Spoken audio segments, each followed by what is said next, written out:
আল্লাহ রাব্বুল আলামিন অসংখ্য প্রাণী সৃষ্টি করেছেন এবং সবগুলির প্রয়োজন তিনি মিটিয়েছেন। সুবহানাল্লাহ পড়ে। দেখুন সমুদ্রের ভিতরে তিনি চলতেছে, বিশাল তিনি।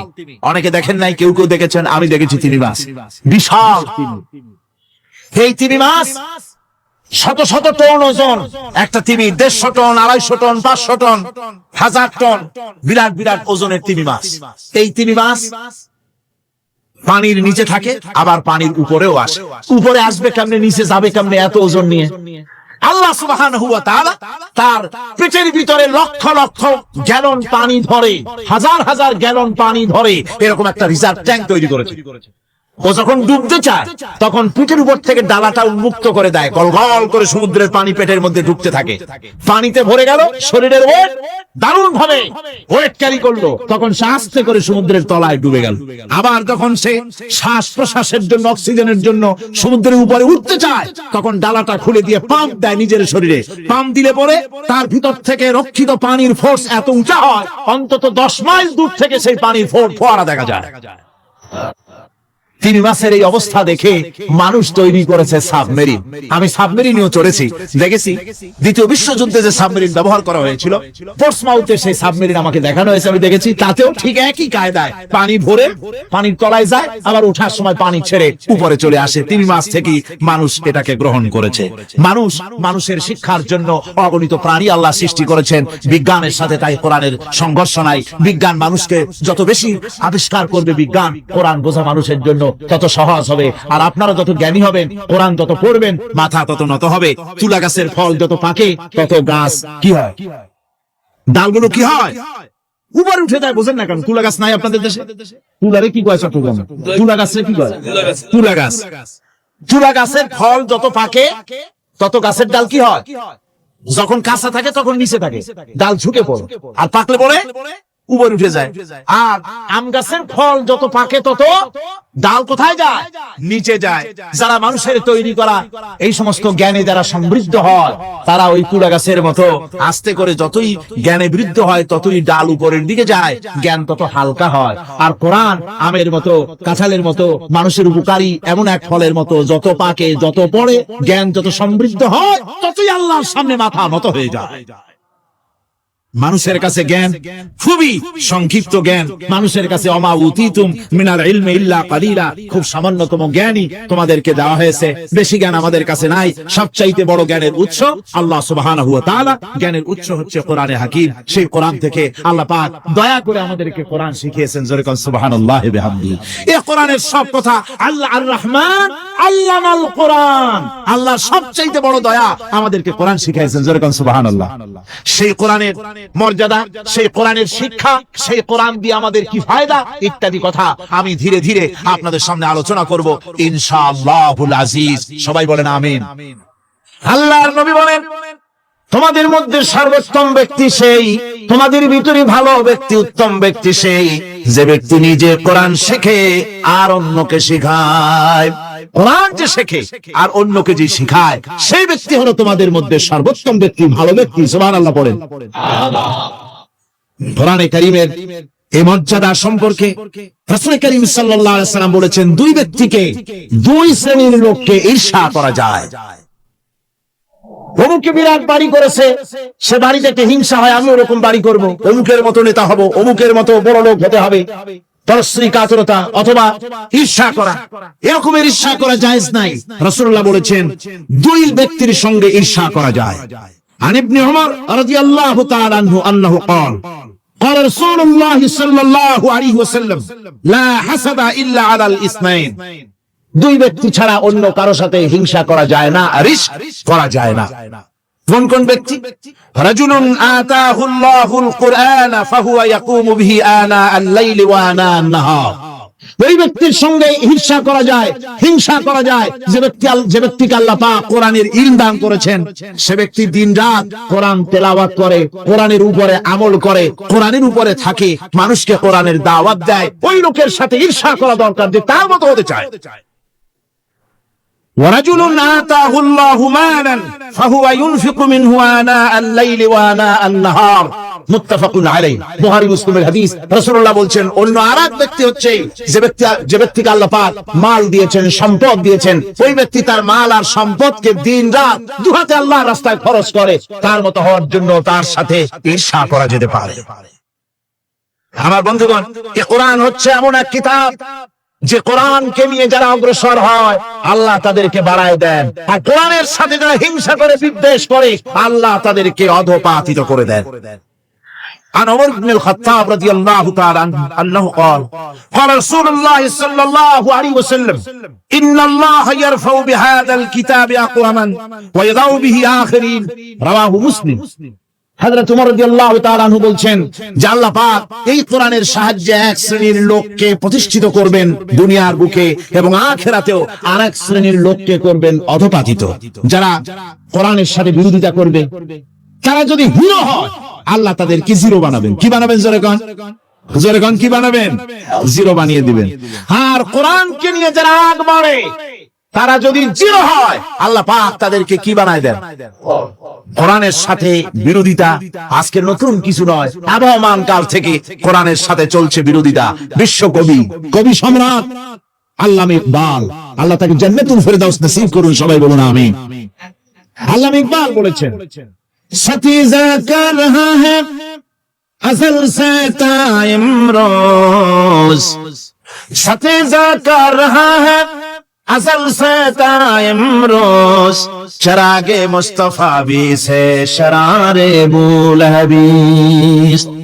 মুহাম্মদ সাল্লাল্লাহু আলাইহি ওয়াসাল্লামের দ্বীপ শিকার সাথে, আল্লাহর দ্বীনের সাথে আবু জাহাল, আবু লাহাবের অগ্নিস্ফুলিঙ্গের সংঘর্ষ আবহমান কাল থেকে লেগে এসেছে, কিন্তু ওদের এই অগ্নিস্ফুলিঙ্গের টক্কর লেগে মুহাম্মদ সাল্লাল্লাহু আলাইহি ওয়াসাল্লামের টিম টিম করে জ্বলে ওঠা এই প্রদীপটি প্রচন্ড ঝড়ো হাওয়ার মুখে, টর্নেডো আর গর্কির মুখে নিভে যায়নি, জ্বলছে, জ্বলবে কিয়ামত পর্যন্ত।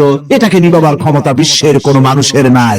ফু দিয়ে কেউ যদি নিভাতে চায়, চেহারা শুদ্ধ, মাথা শুদ্ধ, পুড়ে ছাই হয়ে যাবে, কোরআনের আলোকে নির্বাপিত করতে পারবে না।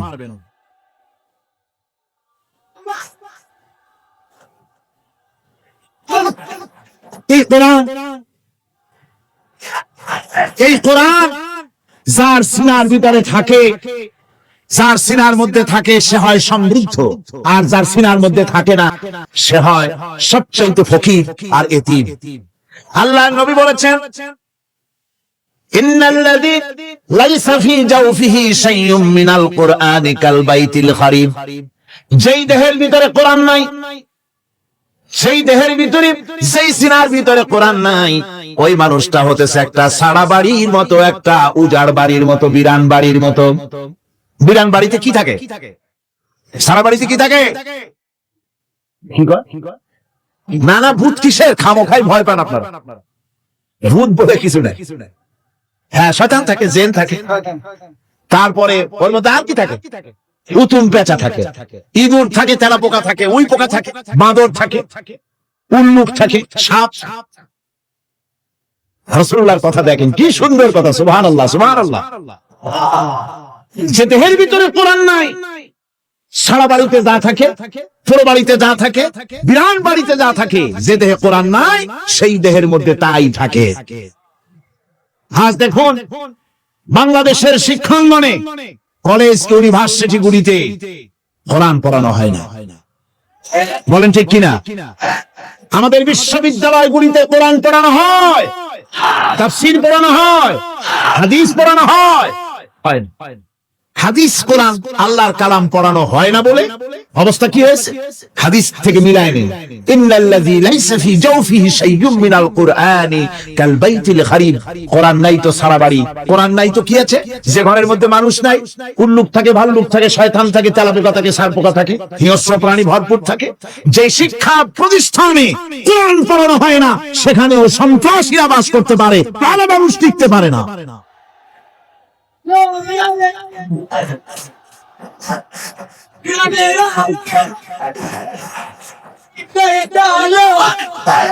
এই জন্য কোরআন যেখানে পড়া হয় না সেটা কবরের তুল্য, কোরআন যেখানে তেলাওয়াত হয় না সেটা কিসের তুল্য? কবরের তুল্য। আল্লাহর নবী বলেছেন, আনাবি হুরায়রা রাদিয়াল্লাহু তাআলা আনহু আন্নাহু ক্বালা রাসূলুল্লাহ সাল্লাল্লাহু আলাইহি ওয়াসাল্লাম লা তাজআলু বুয়ুতাকুম মাকাবির, রাওয়াহু মুসলিম। আল্লাহর নবী বলেন, তোমাদের ঘরগুলিকে তোমরা কবর বানায়ো না, অর্থাৎ যে ঘরের মধ্যে কোরআনে কারীম তেলাওয়াত হয় না সেটা কবরের সমতুল্য। কবরের সমতুল্য। আগে আমাদের ঘর সমূহে যখন ছোট ছিলাম তখন দেখতাম ঘরে ঘরে কোরআন তেলাওয়াত হতো, ঠিক না? প্রত্যেকটা ঘরের জানালা দিয়া সকালবেলা আওয়াজ আসতো, আউযু বিল্লাহি মিনাশ শাইতানির রাজিম, বিসমিল্লাহির রহমানির রহিম, তেলাওয়াতের আওয়াজ ভেসে আসতো। আজ আর এই অবস্থা নাই। আজ ভদ্রলোকের বাড়ির সামনে দিয়ে হেঁটে যাবেন, সকালবেলা কিসের তেলাওয়াত? জনমের ঘুম ঘুমায়, পাইকারি বাড়ি ঘুমায়, ফজরের নামাজ নাই। শহরের অবস্থা, অধিকাংশ বাড়িতে ফজরের নামাজ হয় না। রিসেন্টিনার মাধ্যমে, আগে তো শুধু বাংলাদেশের ছবি, রিসেন্টিনার মাধ্যমে সারা পৃথিবীর শয়তানি আর বদমাশি ঘরে বসে গেলা যায়। উপকারিতা এবং অপকারিতা দুটোই আছে। নিউজ দেখা যায় সাথে সাথে, আবার নিউজের সাথে আরো বাজে কিছু দেখা যায়। এগুলো দেখতে দেখতে রাত শেষ হয়ে আসে, ঘুমায় জনমের মতো, এক ঘুমে বেলা 9টা আর 10টা। কিসের ফজরের নামাজ আর কি এর কোরআন শরীফ তেলাওয়াত করে। এরপরে উঠলো 9টা 10টার সময়, উঠে তারপরে গানের মাস্টার এসে গেছে। কখন? ইতিমধ্যেই গানের মাস্টার এসে গেছেন। কি দুর্ভাগ্যজনক সত্য কথা। ইংরেজি যে টিচার পড়ান, অঙ্ক যে টিচার করান, সপ্তাহে 3 ঘন্টা পড়াবেন, বেতন 2,500 টাকা। আর প্রতিদিন সকালবেলা এসে যদি কোনো মুসলমান কোন একজন মৌলভী সাহেব, হাফেজ সাহেবকে রাখেন কোরআন তেলাওয়াত করাবার জন্য, কোরআন পড়াবার জন্য সন্তান, প্রতিদিন আসতে হবে, প্রতিদিন 2 ঘন্টা পড়াতে হবে, আর মাসের শেষে বেতন 500 টাকা। কোরআনে কারীমের সাথে এই আচরণ বেশি হয়েছে। আমি বেশি বলেছি, যাদের অভিজ্ঞতা আছে তারা বলছেন 200 টাকা। এরপরে অঙ্ক ইংরেজি তো কাজে লাগে, ভালো কথা। তারপরে গানের মাস্টার আসছেন, তিনি শেখাবেন কি? রবীন্দ্রসঙ্গীতের প্যানপ্যানানি, যা শুনলে পরে কানে ময়লা জমে যেতে পারে, যে গান শুনলে জীবিত মানুষ মৃত্যু হয়ে যায়। নজরুলের কথা শেখানো হবে না, তাহলে সেটা হবে সাম্প্রদায়িকতা। গানের মাস্টারকে, নাচের মাস্টারকে 10,000 টাকা, 10,000 টাকা পর্যন্ত বেতন দেওয়া হয়। এই জাতির জন্য আল্লাহর রহমত কেমনে আসবে? কি কারণে আসবে? কোরআনের সাথে এই বেয়াদবি আমরা করেছি। ঘরগুলিকে, আজকে আমাদের ঘরগুলিকে আমরা কবরস্থানে পরিণত করে দিয়েছি। কোরআন তেলাওয়াত হচ্ছে। আমার বন্ধুগণ, কোরআন তেলাওয়াত করুন, বেশি বেশি তেলাওয়াত করুন, ঘরকে জীবিত করুন, সন্তানকে তেলাওয়াত করান, আপনি নিজেও তেলাওয়াত করুন। কোরআনে কারীম যারা তেলাওয়াত করবেন তাদের সম্পর্কে আল্লাহর নবী বলেন, মান ক্বারাআল কুরআনা ফাস্তাযহারাহু ফাহাল্লা হালালাহু ওয়া হারামা হারামাহু আদখালাহুল্লাহুল জান্নাহ। আল্লাহর নবী বলেন, যে ব্যক্তি কোরআন শরীফ তেলাওয়াত করবে এবং কোরআনের হালাল অনুযায়ী হালালকে মেনে চলবে, হারাম অনুযায়ী হারাম থেকে ফিরে থাকবে, এরকম কোরআনের উপরে যে তেলাওয়াত করবে আর আমল করবে, আল্লাহ রাব্বুল আলামিন কিয়ামতের দিন তাকে জান্নাতের ভিতরে প্রবেশ করাবেন। শুধু বেহেশতে যাবে না, ওয়াসাফাহু ফি হাসরাতিন মিন আহলি বাইতিহি কুল্লুহুম কাদ ওয়াজাবাত লাহুন নার। নবীজি বলেন, এই কোরআনে কারীমের বরকতে কিয়ামতের দিন ওই ব্যক্তি তার রক্ত সম্পর্কিত 10 জন আত্মীয়র ব্যাপারে সুপারিশ করার জন্য তৌফিক পাবে আল্লাহর দরবারে। এমন 10 ব্যক্তি, যেই 10 ব্যক্তির জন্য হিসাবের পরে জাহান্নাম ওয়াজিব হয়ে গিয়েছিল, এমন 10 ব্যক্তি সম্পর্কে কোরআনের তেলাওয়াতকারী আর আমলকারী আল্লাহর দরবারে সুপারিশ করার জন্য পারমিশন পাবেন। এমন নিয়ামত, সেই নিয়ামত থেকে আমরা বঞ্চিত হয়ে যাচ্ছি। আমি বলি না যে আপনারা কলেজ ইউনিভার্সিটিতে ছেলেদের পড়তে দিবেন না, আমি তা বলি না। তারা কলেজ ইউনিভার্সিটিতে বিলক্ষণ পড়াশোনা করুক, কিন্তু তাদেরকে কোরআন শরীফ শিখান। লক্ষ লক্ষ টাকা খরচ করলেন ছেলের পেছনে, কিন্তু কোরআন শিখালেন না। আপনি মরে গেলে আপনার জানাজাটা পড়বে, এ তৌফিকও সে পেল। জানাজা ইমামতি তো দূরের কথা, জানাজার নিয়ে তো জানে না, পাক পবিত্রতা জানে না। বাপ মরে গেছে, সে তখন ছিল মার্কেটে, শুনলো বাপ মরছে, তাড়াতাড়ি জানাজায় শরীক হতে হবে। প্যান্টও পাক নাই, যেহেতু পেশাবের যখন বেগ এসেছিল দেওয়ালের পাশে দাঁড়াইয়া কাম সারছে, ধোয়া মোছার কাম নাই, মাথায় টুপি নাই, নাক মোছার রুমাল ছিল পকেটে, রুমালটা মাথায় দিয়ে দাঁড়ায় গেল। আল্লাহু আকবার। বাপের কপালে যা আছে তাই হোক। তারপরে বাপ মরে গেছে, কান্না শুরু করেছে। যেদিন মরছে সেদিন কানতেছে, পরের দিন একটু মুখ মলিন কান্দে। নাম বল্টু মিয়া। তার আবার এক বন্ধু আছে, তার নাম শান্টু মিয়া। শান্টু মিয়া বলছে, মিয়া বল্টু কান্দো কেন? বাপ মরে গেছে। এগুলো বাঁচে নাকি? ওগুলো মরিয়ে যায়। আমার একটা ছিল, ওটাও মরছে। চিরকাল কারো বাপ থাকে, সুতরাং এত মন খারাপ কেন? আসো, ইন্ডিয়া থেকে ভালো একটা বই আসছে, সেটা দেখে এত আনন্দ পাবে। বাপ তো বাপ, 14 গোষ্ঠী মরলেও মনের দুঃখ মুছে যাবে। এরপরে বাড়ি এনে তাকে সিনেমার ছবি দেখানো হলো। ছবি সে দেখলো, ফেরার সময় বাপের কবরের কাছ থেকে যাওয়ার সময় দাঁড়িয়ে গেল ক্ষণিকের জন্য। আহারে বাপ, বিদায় হয়ে গেলা, কি দেব তোমার? কিছু তো নাই আমার কাছে, তাই সারা রাত ধরে যা কিছু দেখলাম এগুলি তোমার আমলনামায় দিয়ে গেলাম। জোরে কর নাউজুবিল্লাহ। আমি সমস্ত পিতাদেরকে বলতে চাই, সন্তানদেরকে কোরআন শিখা, কাজে লাগবে। কোরআন শিখালে কাজে লাগবে। কোরআন শরীফ মুখস্থ করে, বেশি করে মুখস্থ করেন কোরআনে কারীম, আপনার ফায়দা হবে। হযরত ওমর রাদিয়াল্লাহু তাআলা আনহু বর্ণনা করছেন যে রাসূল কারীম সাল্লাল্লাহু আলাইহি ওয়াসাল্লাম বলেছেন, ইউকালু লিসাহিবিল কুরআনি ইকরা ওয়ারাত্তিল কামা কুনতা তুরাত্তিলু ফিদ দুনিয়া। কিয়ামতের দিন জান্নাতীদেরকে, বেহেশতীদেরকে আল্লাহ রাব্বুল আলামিন বলবেন, কোরআন শরীফ তেলাওয়াত করো আর উপরের দিকে উঠতে থাকো। কোরআনে যেভাবে দুনিয়ার বুকে কোরআনে কারীম তুমি মুখস্থ করেছিলে, ধীরে ধীরে তেলাওয়াত করতে, ওইভাবে ধীরে ধীরে কোরআন তেলাওয়াত করো আর উপরের দিকে উঠতে থাকো। আল্লাহ পাক বলতে থাকবেন, উপরের দিকে ওঠো, তেলাওয়াত করো আর ওঠো। উঠতে উঠতে যেই জায়গায় গিয়ে তোমার তেলাওয়াত শেষ হয়ে যাবে, জান্নাতের ওই জায়গাটা তোমার জন্য বরাদ্দ হবে। আবু দাউদ শরীফের হাদিস। জান্নাতের ওই জায়গাটা তোমার জন্য বরাদ্দ হবে। এখন যাদের শুধু সূরা ইখলাস আর সূরা কাউসার মুখস্থ, তারা তো 2 পা আগেই বসে যাবে, উঠতে পারবেন। বেশি বেশি মুখস্থ করেন, হাফেজে কোরআন হন অথবা হাফেজের মতো হন। বেশি বেশি মুখস্থ করেন সূরা ইয়াসিন, সূরা দুখান, সূরা রহমান, সূরা ওয়াকিয়া, সূরা মুজাম্মিল, এই সমস্ত সূরা, বেশি সূরা আল আরাফ, সূরা কাহাফ, সূরা মারিয়াম ইত্যাদি মুখস্থ করেন। কিয়ামতের দিন কাজে লাগবে। জান্নাতের অত উঁচায় উঠতে পারবেন। হাফেজ কোন জায়গায় যাবে? সুবহানাল্লাহ ওয়া বিহামদিহি। 30 পারা কোরআন যার সিনার ভিতরে, জান্নাতের কোন জায়গাটা আল্লাহ তাকে বরাদ্দ করবেন? সুবহানাল্লাহ, সুবহানাল্লাহ। কোরআনে কারীমকে মুখস্থ করুন, বেশি করে মুখস্থ করুন। কোরআনে কারীমকে বেশি করে তেলাওয়াত করুন।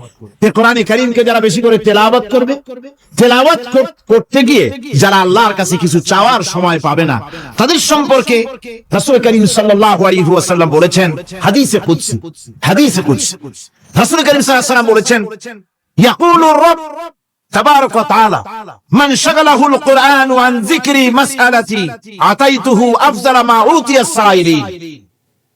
আল্লাহর নবী বলেন, আমার আল্লাহ পাক বলেছেন, কোরআন তেলাওয়াত করতে গিয়ে যারা ব্যস্ত থাকে, কোরআন তেলাওয়াত করতে করতে যারা আমার কাছে হাত পেতে কিছু চাওয়ার সময় পায় না, যারা আমার কাছে হাত পেতে কিছু চায়, তাদের থেকে তেলাওয়াতকারীদেরকে আমি রব্বুল আলামিন বেশি করে দেই। সুবহানাল্লাহ। কোরআন তেলাওয়াত করতে করতে যারা আল্লাহর কাছে হাত পেতে চাওয়ার সময় পায় না, আল্লাহ পাক বলেন যারা চায় তাদের থেকে তেলাওয়াতকারীকে আমি বেশি দেই।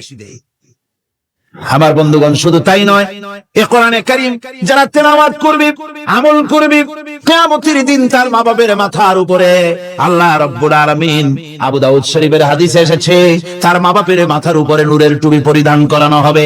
এমন নূরের টুপি, এমন নূরের তাজ পরানো হবে, চন্দ্র সূর্যের আলোকে ম্লান করে দেবে। হাসরবাসীরা প্রশ্ন করবেন, এই লোকটি কে? কোন ফেরেশতা নাকি বলে না, কোন নবী নাকি বলে না, তবে কি ইনি কে? জবাব হবে, ইনি হচ্ছেন সেই ব্যক্তি যিনি তার সন্তানদেরকে কোরআন শিখিয়েছিলেন। কোরআন শিখানোর কারণে আল্লাহ রাব্বুল আলামিন আজ তার মা বাপের মাথার উপরে নূরের টুপি পরিধান করে হাসরের ভিতরে মর্যাদা দিলেন।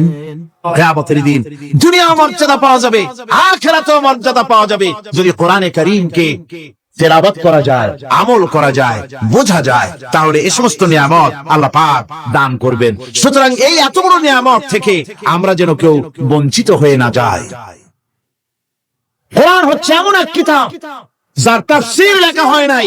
পৃথিবীতে এমন কোন ভাষা নাই, পৃথিবীর উল্লেখযোগ্য সবগুলি ভাষায় কোরআনে কারীমের তাফসীর লেখা হয়েছে, কিন্তু কোন মুফাসসির আজ পর্যন্ত কথা বলেন নাই যে আমি যে তাফসীর লিখছি এর চাইতে ভালো তাফসীর আর কেউ লিখতে পারেও না আর পারবেও না, এটা শেষ, আর তাফসীর লেখা লাগবে না। এই কথা কেউ বলতে পেরেছে?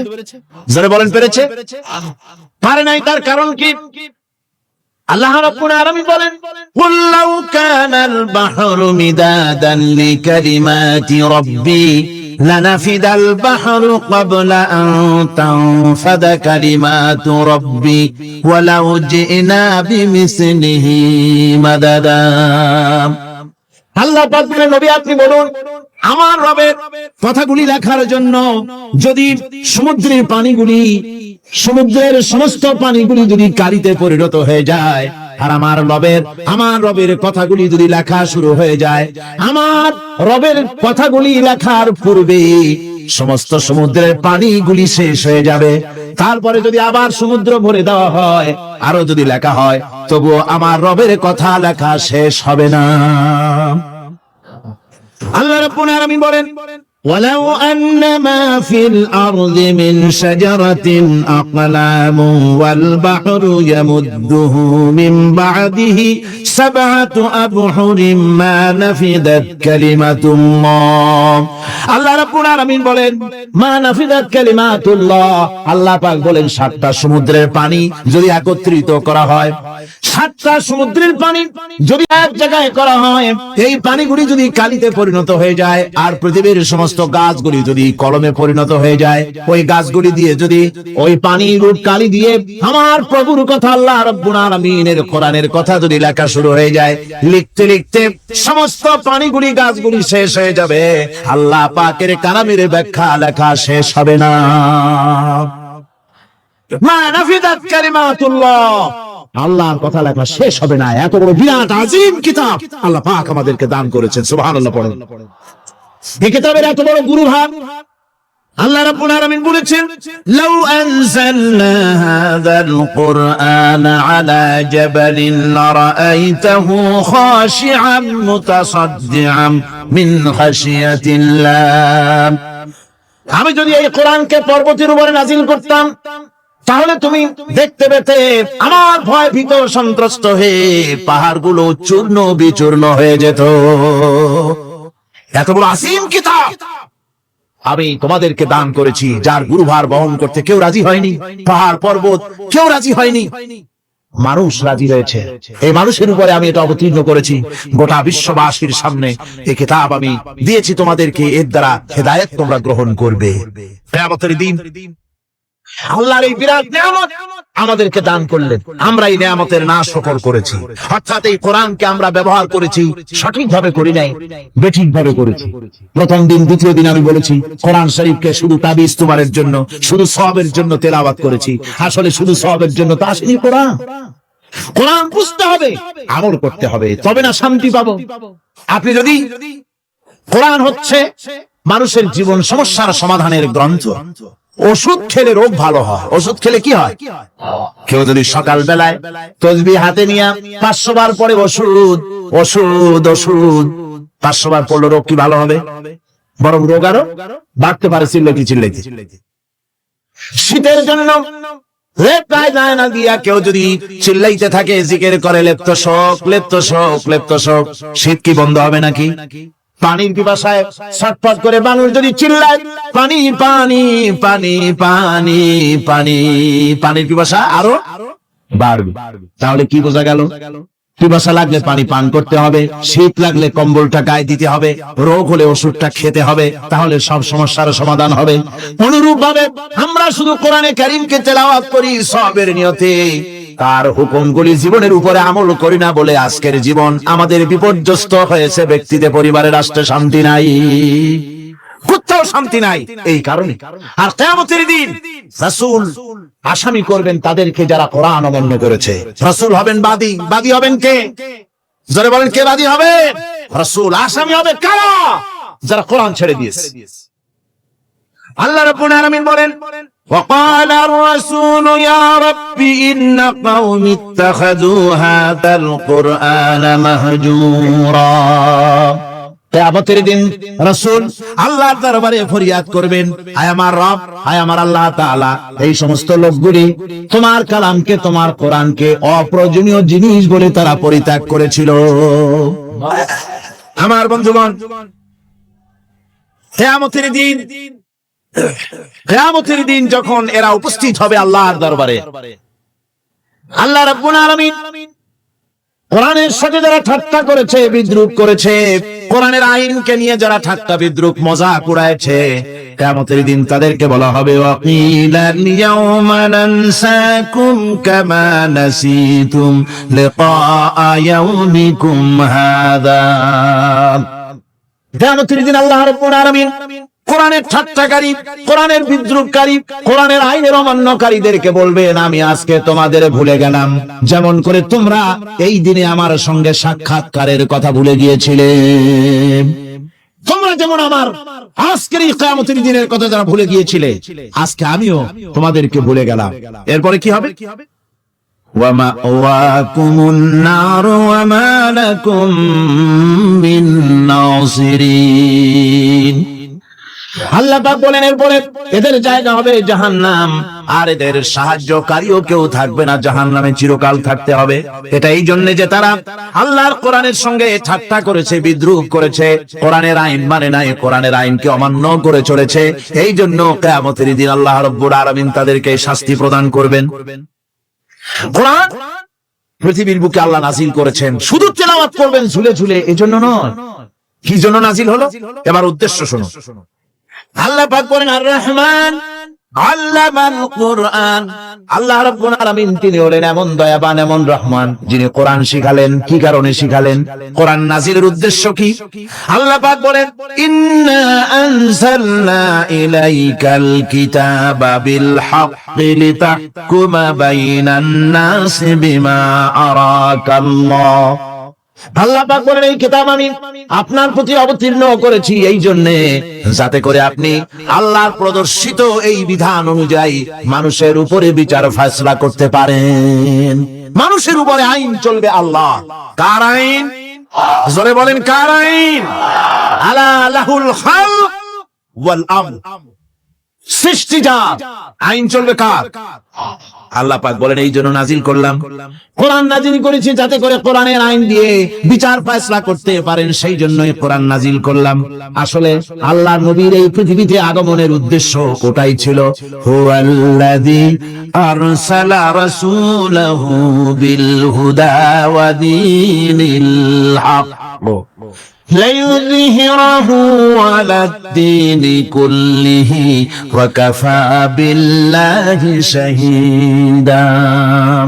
আল্লাহ রাব্বুল আলামিন বলেন আমি আমার রাসূলকে দ্বীনে হক, সত্যের বিধান সহকারে দুনিয়ায় প্রেরণ করেছি। লিইয়ুযহিরাহু আলাদ-দীনি কুল্লিহি আয় লিইয়ুগলিবাহু আলা সাইরিল আদিয়ান। সমস্ত আদিয়ানে বাতিলের উপরে আমার দ্বীনকে বিজয়ী করে দেওয়ার জন্য আমি রাসূলের কাছে কিতাব সহকারে তাকে অবতীর্ণ করেছি। এই দায়িত্ব শুধু মুহাম্মদ সাল্লাল্লাহু আলাইহি ওয়াসাল্লামের ছিল না, দুনিয়ার উপরে আল্লাহর দ্বীন কায়েম করা, আল্লাহর বিধান অনুযায়ী মানুষের বিচার ফয়সালার দায়িত্ব শুধু মুহাম্মদ সাল্লাল্লাহু আলাইহি ওয়াসাল্লামের ছিল না, সমস্ত নবীদের ছিল। কাদের ছিল? সব নবীদের। فبعث الله النبيين مبشرين منذرين وأنزل معهم الكتاب بالحق ليحكم بين الناس। আল্লাহ পাক বলেন সমস্ত নবীদের কাছে আমি কিতাব অবতীর্ণ করেছি এই জন্য যে তারা সহজ এবং সোজা পথে যারা চলতে চায় তাদেরকে তিনি সুসংবাদ দিবেন, আর বাঁকা পথে যারা চলবে তাদেরকে তিনি জাহান্নামের ভীতি প্রদর্শন করবেন। আর আমি তার উপরে যে কিতাব অবতীর্ণ করেছি এই কিতাব দিয়ে জনগণের উপরে বিচার ফয়সালা করবে, আইন চলবে আল্লাহর কিতাব দিয়ে। আইন চলবে কি দিয়ে? আল্লাহর কিতাব দিয়ে। আল্লাহর কিতাব অনুযায়ী জনগণকে পরিচালিত করবেন। এই জন্য আমি এই এই কোরআনকে নাজিল করেছি, অতীত ওই কিতাবগুলি নাজিল করেছি।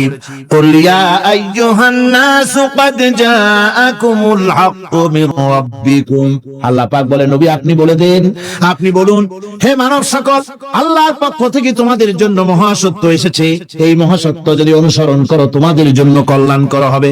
ওমান দাল্লা ফা ইন্নামা ইয়াদুল্লু আলাইহা, আর যদি কোরআনকে অমান্য করো, আল্লাহর কিতাবকে অমান্য করো, তাহলে তোমাদের জন্য অকল্যাণ হবে। আজ আপনারা বলেন আল্লাহর কিতাবের আইন কি আমাদের দেশে চলে? কোরআনের আইন কি চলে? চলে না। কোরআনের আইন চলে না। আমরা কি খুব শান্তিতে আছি? খুব আরামে আছি? শ্রমিকরা তাদের শ্রমের মূল্য পায়, কৃষক তার উৎপাদিত পণ্যের সঠিক দাম পায়, নারী তার সতীত্বের মর্যাদা পায়। জনগণ কি আরামে ঘুমাতে পারে? না, জনগণ রীতিমতো দুবেলা পেট পুরে সমস্ত জনগণ খেতে পারে। এর একমাত্র কারণ হচ্ছে কোরআনের আইনকে অমান্য করা হয়েছে। ভালো করে কান পেতে শুনুন, আল্লাহ রাব্বুল আলামিন কোরআনে কারীমের মধ্যে পরিষ্কার করে বলেছেন, ওয়া মান লাম ইয়াহকুম বিমা আনজালাল্লাহু ফাউলাইকা হুমুল কাফিরুন, যারা নাকি আমার দেওয়া বিধান অনুযায়ী, কোরআন অনুযায়ী যারা বিচার ফয়সালা করে না, ফাউলাইকা হুমুল কাফিরুন, ফাউলাইকা হুমুল যালিমুন, ফাউলাইকা হুমুল ফাসিকুন, যারা আমার দেওয়া বিধান অনুযায়ী বিচার ফয়সালা করে না তারা কাফির, তারা জালিম, তারা ফাসিক।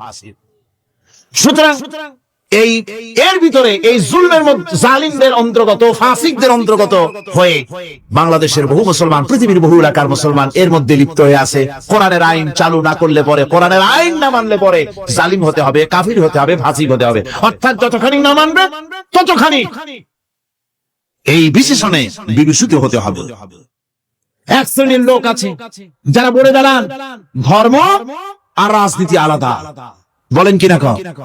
জোরে বলেন, বলে কিনা? ধর্ম আর রাজনীতি আলাদা। তারা বলে ধর্ম, আমরা ধর্ম নিরপেক্ষ থাকতে চাই। তারা কি থাকতে চায়? ধর্ম নিরপেক্ষ থাকতে চায়। কোরআনে কারীমে এই ধর্ম নিরপেক্ষবাদীদের ব্যাপারে কোরআন কি বলছে শুনুন। আল্লাহ রাব্বুল আলামিন বলেন, আলাম তারা ইলাল্লাযীনা ইয়াজউমুনা আন্নাহুম আমানু বিমা উনজিলা ইলাইকা ওয়া মা উনজিলা মিন ক্বাবলিক। আল্লাহ পাক বলেন, হে নবী তুমি কি সেই সব লোকদেরকে দেখেছো যারা দাবি তো করে যে আমরা আল্লাহর উপর ঈমান এনেছি আর এই কিতাবের উপর ঈমান এনেছি, এর পূর্বে যত কিতাব নাযিল হয়েছে সেসব কিতাবের উপরেও ঈমান এনেছি। ধর্ম নিরপেক্ষবাদীরা তারা তো বলে না যে আল্লাহ মানি না, কোরআন মানি না, একথা বলে না। ওটা বলে কি বলে? সেই বলা কথাটি আল্লাহ এখানে অনেক আগে বলে রেখেছেন। ওরা বলে যে আমরা অবশ্যই আল্লাহকে মানি, আল্লাহর কিতাব মানি, এর পূর্বে যত কিতাব নাযিল হয়েছে সেগুলোও মানি। তবে ইউরিদুনা আইয়াতাহাকামু ইলা তাগুত, তারা চায় তাদের জীবনের সমস্ত সমাধান সমস্যার জন্য তাগুতের কাছে যেতে চায়। তাগুতকে, আল্লাহকে বাদ দিয়ে তারা যেতে চায় কোথায়? তাগুতের কাছে। জোরে বলেন, কিসের কাছে যেতে চায়? তাগুতের কাছে। তাগুত বলে কারে? তাগুত বলা হয় যে নিজে আল্লাহর আইন মানে না এবং অপরকেও আল্লাহর আইন অমান্য করতে বাধ্য করে, তাকে বলা হয় তাগুত। ওরা বলে ধর্ম আর রাজনীতি আলাদা, কোরআন মানি কিন্তু কোরআনের আইন মানি না। ওরা কোরআন মানে ঠিকই, বলে যে কোরআন মানি, কিন্তু কোরআনের আইন মানে। তাহলে এ মানি বলার অর্থটা কি? এর মূল্যটা কোথায়? কোরআন যদি মানো তো কোরআন বলেছে সুদ খেও না, আমাদের দেশে সুদ চলছে না। কোরআন বলেছে বিবিকে পর্দায় রাখো, পর্দায় কি রাখা হচ্ছে? কোরআন বলেছে ওজনে কম দিও না, তাকে মানা হচ্ছে। কোরআন বলেছে আমার আইন দিয়ে দেশ শাসন করো, তাকে করা হচ্ছে। সুতরাং ধর্মনিরপেক্ষ মতবাদ যেটা, এই মতবাদটা কোরআনের দৃষ্টিতে কুফরি মতবাদ। ধর্মনিরপেক্ষ মতবাদ কি? জোরে বলেন, ধর্মনিরপেক্ষ মতবাদ কি? কোন মুসলমান, যে ব্যক্তি নিজেকে মুসলমান বলে দাবি করে, ধর্মনিরপেক্ষ মতবাদ সে বিশ্বাস করতে পারে না, জায়েজ নাই, হারাম। আফাতুমিনুনা বিবাদিল কিতাব ওয়া তাকফুরুনা বিবাদ, তোমরা কোরআনের কিছু অংশকে মেনে নিবে আর কিছু অংশকে করবে অস্বীকার। এটা যদি করো দুনিয়ার জীবনে পাবে দুনিয়ার জীবনে জিল্লতি আসবে, লাঞ্ছনা আসবে, আর কিয়ামতে পাবে জাহান্নামের শাস্তি। সুতরাং ধর্মনিরপেক্ষ মতবাদের অর্থ তারা বলে যে ধর্মহীনতা নয়, আসলে কিন্তু ধর্মনিরপেক্ষ মতবাদের অর্থই হলো ধর্মহীনতা। ঠিক কিনা কম? জোরে বলেন ঠিক কিনা? এই ধর্মনিরপেক্ষ মতবাদ আমাদের দেশের জন্ম হয় নাই, এর জন্ম হয়েছে ইউরোপ সভ্যতায়। প্রাচীন ইউরোপ সভ্যতায় এর জন্ম হয়েছিল, সেখান থেকে তার আন্ডা বাচ্চা ভারতে এসেছিল। ভারত থেকে এই আন্ডা বাচ্চার কিছু অংশ 1972 সালে তদানীন্তন সরকারের মাথার উপরে ভারত চাপিয়ে দিয়েছিল। সেই ধর্মনিরপেক্ষ মতবাদ 1972 সনের সংবিধানে লেখা হলো, কিন্তু 1982 সনে যখন সংবিধান আবার অ্যামেন্ডমেন্ট করা হলো, তখন ধর্মনিরপেক্ষতার কপালে ঝাঁটা মেরে বিদায় করা হয়েছে। বাংলাদেশে ধর্মনিরপেক্ষ মতবাদ চলতে পারে না। ধর্মনিরপেক্ষ মতবাদের কথা আমাদের দেশে তারাই বলে যারা 72 সনে ক্ষমতায় ছিলেন। তারা ধর্মের সাথে কি ব্যবহার করেছেন আমরা ভুলে যাই নাই, আপনারা ভুলে গেছেন। 1972 সনে দেশের সমস্ত বিশ্ববিদ্যালয়ের মনোগ্রাম থেকে ইকরা বিসমি রাব্বিকাল্লাযী খালাক রাব্বি জিদনি ইলমা কোরআনে কারীমের আয়াতকে বিদায় করে দেওয়া হয়েছিল। শাসনতন্ত্রের শিরোনামে বিসমিল্লাহকে গ্রহণ করা হয় নাই।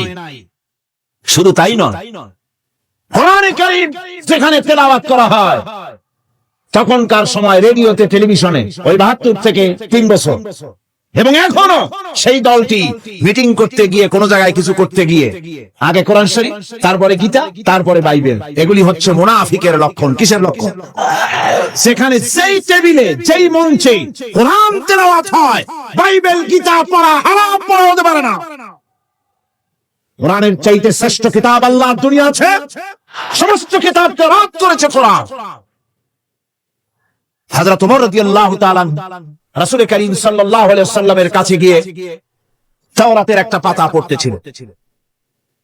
হযরত আবু বকর রাদিয়াল্লাহু তাআলা সেখানে চলে এলেন, এসে দেখেন রাসূল করিম সাল্লাল্লাহু আলাইহি ওয়াসাল্লামের চেহারা মোবারক লাল হয়ে গিয়েছে গুসায়। হযরত আবু বকর বললেন, ওমর, তুই যদি এর থেকে মরে যেতিস, তুই যদি এর থেকে মরে যেতিস, তুই যদি এর থেকে মরে যেতি। 3 বার বললেন। হযরত ওমর শিউরে উঠলেন, হতচকিত হয়ে উঠলেন। আবু বকর আমাকে মরার কথা বলছেন কেন? তিনি তাকিয়ে দেখেন রাসূল করিম সাল্লাল্লাহু আলাইহি ওয়াসাল্লামের চেহারা মোবারক গুসায় লাল হয়ে গেছে। হযরত ওমর বলছেন, ইয়া রাসূলুল্লাহ, আমার এবং আমার পিতামাতার জীবন আপনার কদম মোবারকে উৎসর্গ হয়ে যাক। আমি অপরাধ করেছি, কি অন্যায় করেছি হুজুর আমাকে বলুন। হুজুর বলছেন, ওমর,